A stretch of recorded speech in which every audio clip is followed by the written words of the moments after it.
What is up, YouTube? Geek Father here, with the last, for now, for like literally a month and a half review of The Walking Dead Season 7.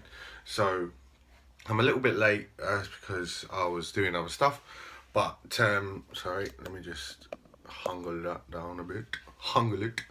That's still a bit too low. Yeah, I'll sit up straight.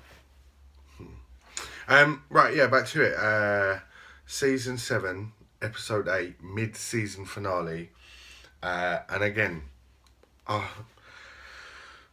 from being a fanboy, I thought this episode was absolutely wonderful. It was brilliant, it was beautiful. There was even like a tear-jerking moment in it. So let's get straight to it. You left off in Episode 7, Aaron and Rick looking over at a boathouse where they've kind of been warned by someone who apparently must be dead that they won't get what they need and what they're looking for, and in front of them is a lake or a pond or whatever you want to call it, full of walkers. So those guys, they get over there with a little bit of troubles.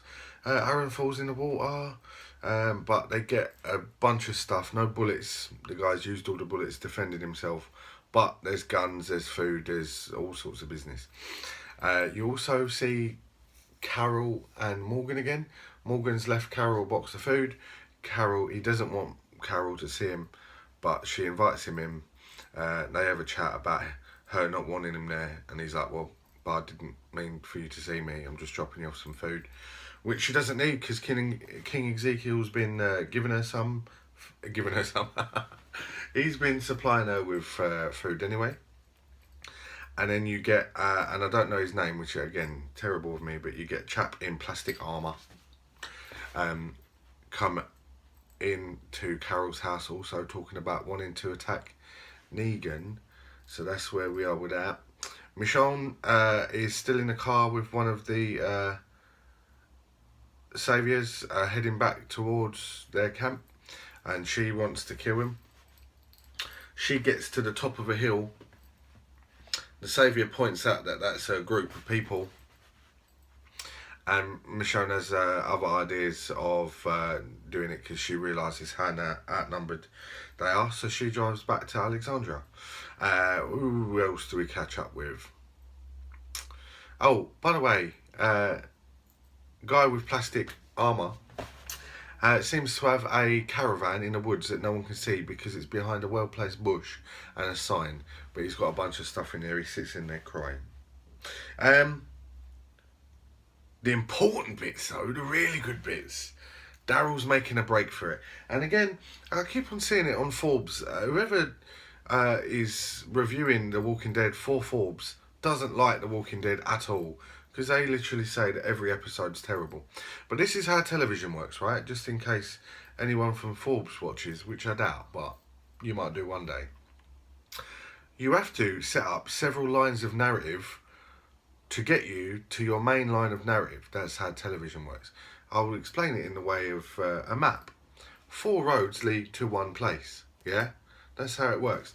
If you make every episode blindingly good, when you need to use a cliffhanger, which is a device to hold audiences on the edge of their seats until the next episode, which happens to be a couple of months away, you won't make an impact, because every single episode, 6 episodes, have been jam-packed full of madness and awesome, crazy, out-of-this-world narratives and blah, blah, blah. By the time you get to the one that needs to be most impactful, it won't be. For instance, the end of season 6, if you'd had Negan turn up in episode 4, 5, 6 and 7, killing a bunch of people there, you wouldn't have had the cliffhanger, which was the last episode. So, that was to Forbes, because I'm sure the other people that watch this show know how shows work. So, and it's not Forbes in general, it's the guy that keeps on writing these reviews. All guys, girls, or children, or seemingly animals.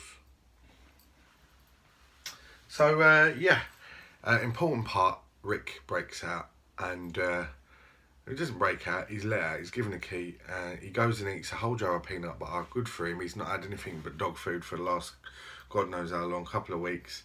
And he breaks out, walks past some guards, which is the point I was making about the chap who wrote the latest episode in Forbes, was that his breakout wasn't made as big as it could be. Why would you? That's it. He's left the building. It doesn't need to be an episode of him leaving the building. How boring would that be? On his exit though, Fat Joey comes around the corner, says he can leave, finds him trying to steal a bike. No, you can leave, you leave. Daryl is in pissed off mode, so kills the shit in Negan style. Metal bar, head I imagine would be caved in. Didn't look back at him, but Fat Joey's dead, and he picks up a gun, which happens to be a revolver. Jesus walks around the corner. End of that scene. Next mega important thing is that Negan's walking around, well, he's sitting around, he's having spaghetti, he's having a proper dinner, he's had a shave. Oh, by the way, at the start of this episode, you see Negan shaving with a cutthroat razor, a straight blade razor. And Negan killed himself straight at the start of the episode. Because of the mad angle he was using that razor at, he would have sliced his neck open. But that's through my experience of shaving with a straight blade razor and having to have quite a low profile angle. But we're not talking about shaving technique.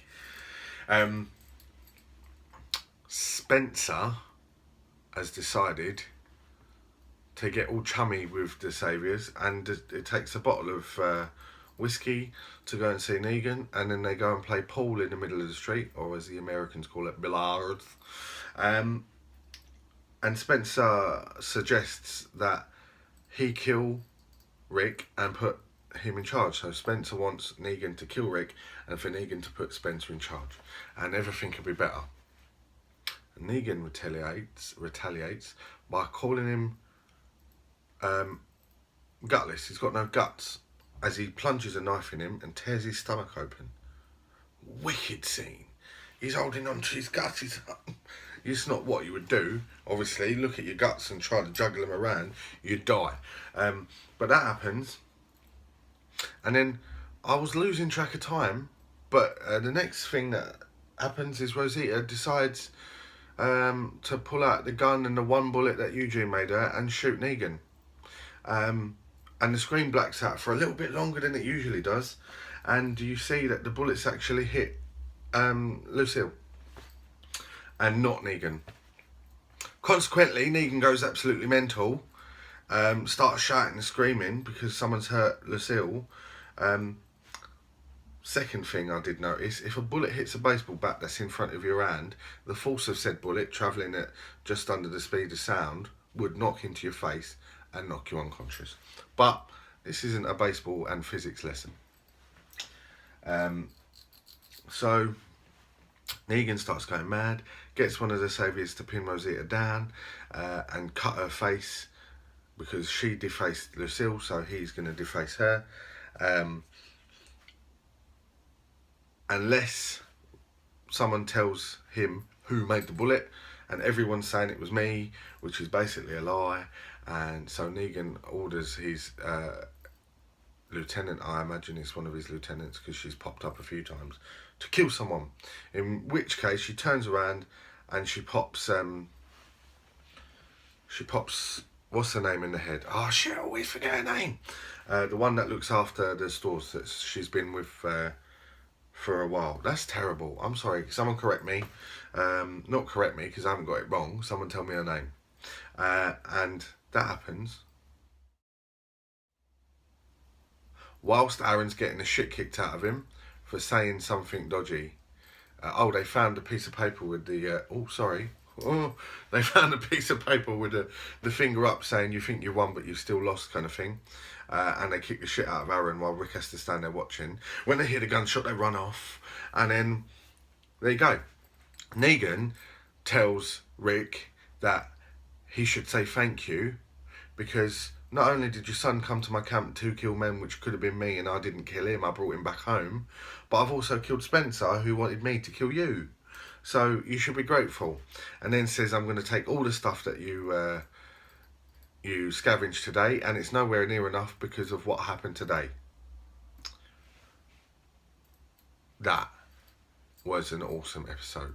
We rolled through that quite quickly. What is really nice is that everyone's kind of like come back into one place now. Michonne has a talk with Rick and says, like, you've got to fight. We have to fight. We can't let this.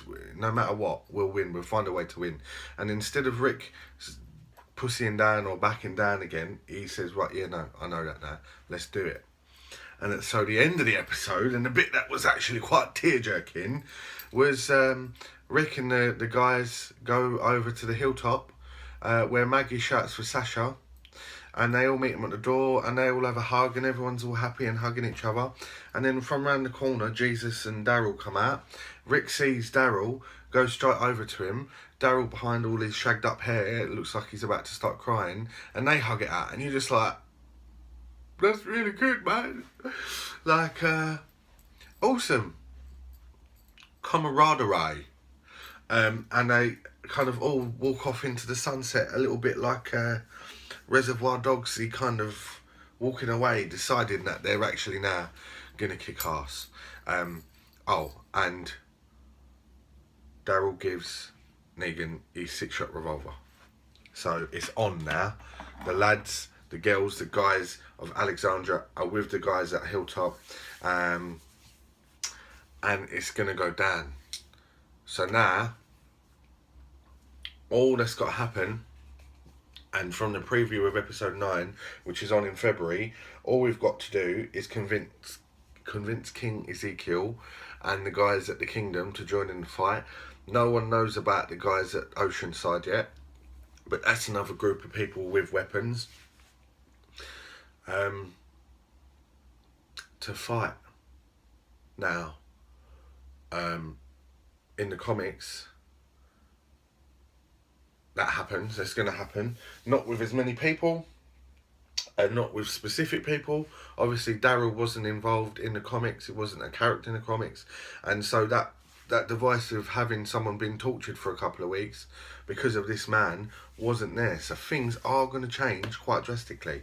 But the big thing is when Aaron and Rick were at the boathouse, there was someone watching them.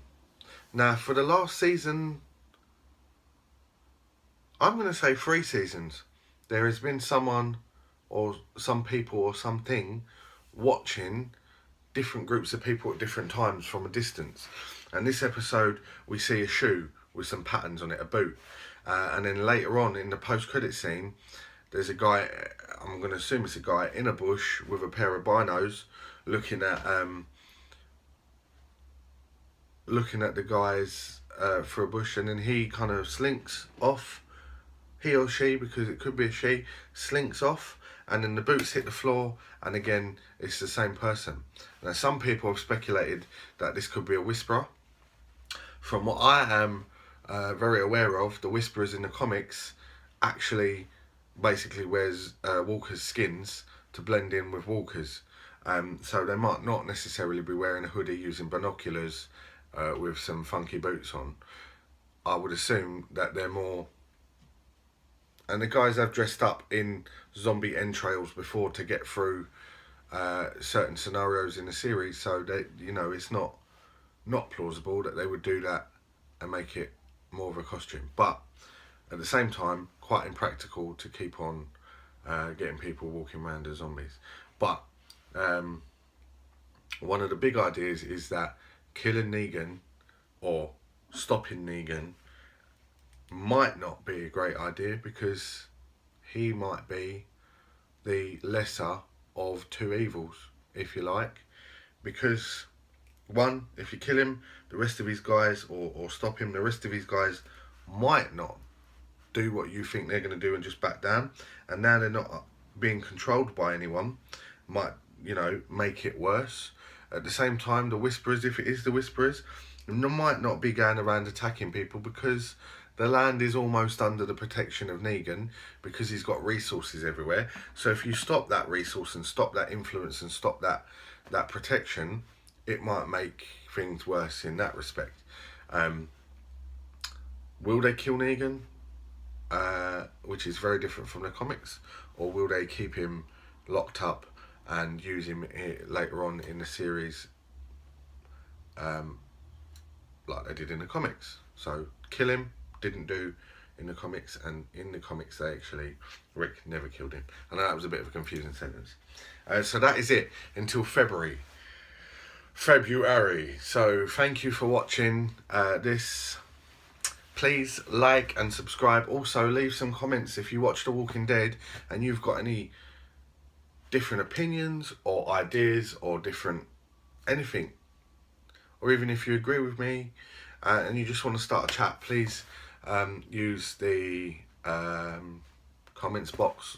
Also catch me on Facebook and Twitter and just talk about any of those things, and then we will wait until February, which is, you know, it's the